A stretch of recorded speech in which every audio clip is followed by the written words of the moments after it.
Well, he couldn't hold on to leadership of the city he loved, but moved on to advise Governor Newsom and has ignited a national movement about guaranteed income. We are talking about former Stockton Mayor Michael Tubbs and his incredible story, which, though familiar in California, will now be accessible to the world in a brand new way. Fox 40's Karma Dickerson here to explain. Hi, Karma.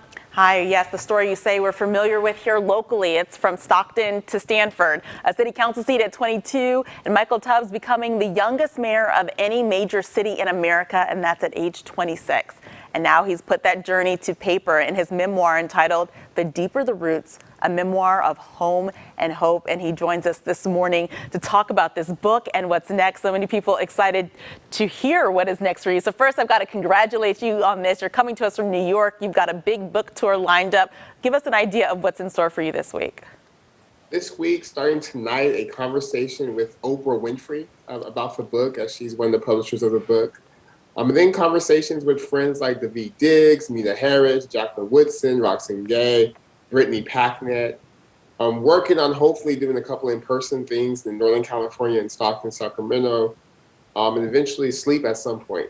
If we can get that sleep in there. And so we've got to start with that first question of a memoir. Why now? You're 31 years old.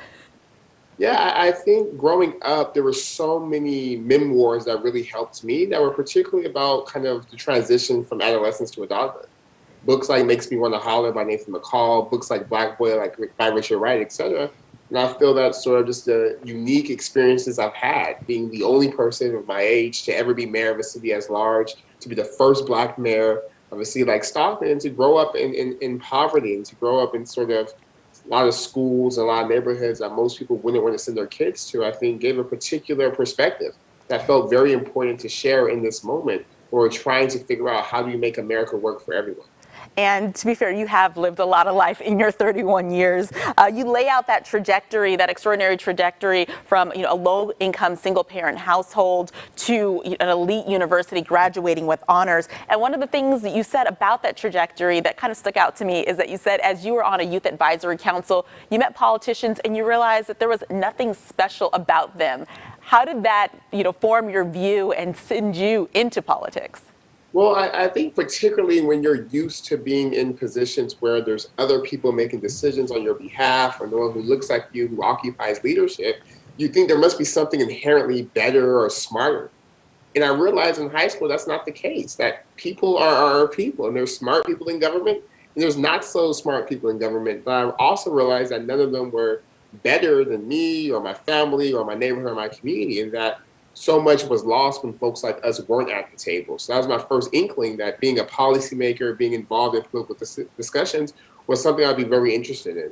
Okay. And while you talked about, being so distinctive of all the mayors that have come before you, one thing you share with past Stockton mayors is that you were not reelected. But at the same time, we see some of the issues that you championed now at the forefront of the national conversation, specifically issues of poverty, of equity, and basic income. That was a major theme in the most recent presidential election. We see it being adopted locally. What do you make of that disconnect between something that you really brought to the forefront, but at the same time, losing that support locally?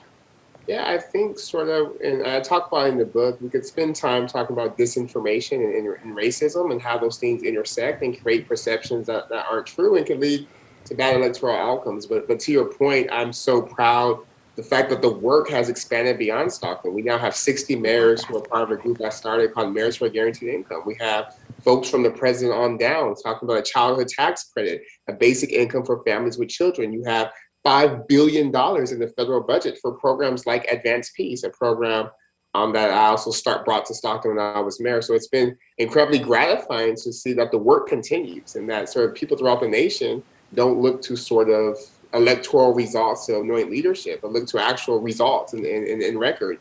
And I've followed sort of the lead of the things I started in Stockton and cities throughout this country. And very briefly, because we promised we'd get it in, if you can tell us just in 10, 15 seconds, EPIC, that is talking about that work continuing along those lines. Oh, coming soon, Ending Poverty in California, epicca.org. It's an initiative I'm starting to really focus on reducing and eliminating poverty in California, because the Golden State has to lead the way in opportunity for all people. All right. Well, thank you so much, Michael Tubbs. Congratulations on the book. Being in shelves, I understand, in Barnes & Noble where you used to work. That must be pretty cool to have that. So thank you so much for being with us. Good luck on that book tour. The Deeper the Roots, that drops today, Sincere. Pretty extraordinary read. I literally just finished it, and it was very interesting to watch him outline that trajectory from Stockton all the way through, his wins, his losses, and to what's next for him and his family. Alrighty, Carmen, thank you so much, and thank you, Tony.